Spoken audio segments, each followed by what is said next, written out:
Hi, I'm Chris from needlepointers.com. I like to straight line quilt many of my quilts.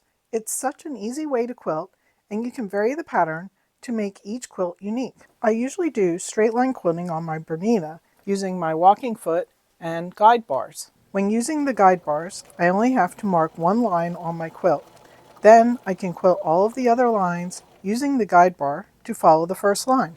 Since I have the Luminaire, one day I decided I'd like to do quilting on it since it has a much larger throat area. I got out my compact dual feed foot and was disappointed to find that it didn't come with any guide bars.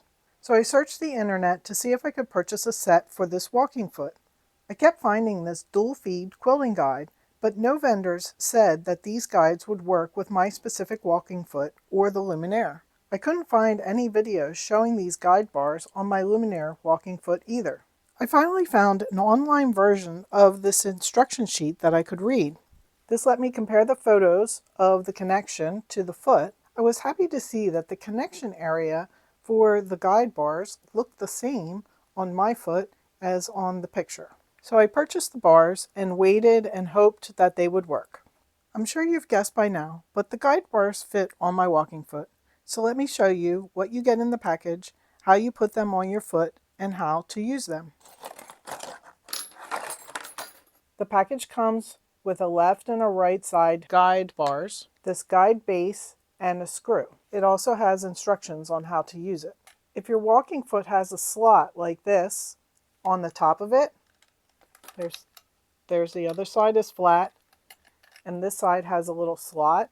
These dual feed quilting guides will probably work. Take the guide base and with the screw that's in the center facing forwards, place it into the slot. Use a screwdriver to tighten the screw so it's tight and will stay in place, but don't over tighten it. Then to use the guide bars, you slide them in through this little hole and out the other hole on the other side.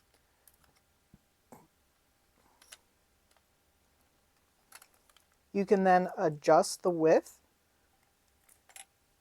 and when you have it at the width you would like from the center point where your needle is to the bar, then tighten the screw on the front so that it stays in place.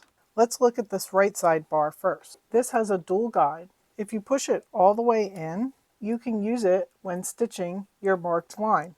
Then you can use it to follow the line on either guide.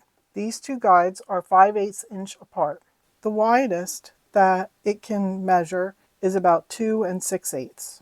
The disadvantage on these guide bars, every time you want to adjust the width, you'll have to remove the walking foot from the machine in order to access the screw to tighten the bar. I've created a sample quilt sandwich and marked the center line on it. So I'll follow that line with the guide to stitch the first line. Then I'll adjust my guide bar to the width of the lines I would like to stitch. Then you use the guide bar to follow the previously stitched line. Remember to watch the guide bar instead of your presser foot when stitching, so you can keep the line straight. The left guide bar will let you follow lines on the left. You can set this between 5/8 of an inch and 2.5 inches.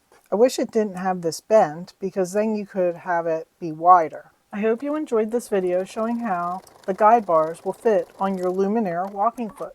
Like and share our videos, and if you're not a subscriber, subscribe to our channel so you won't miss future videos. Visit our website, needlepointers.com, for lots of tutorials and free projects. While you're there, sign up for our free weekly newsletter so you won't miss new tutorials. Happy quilting!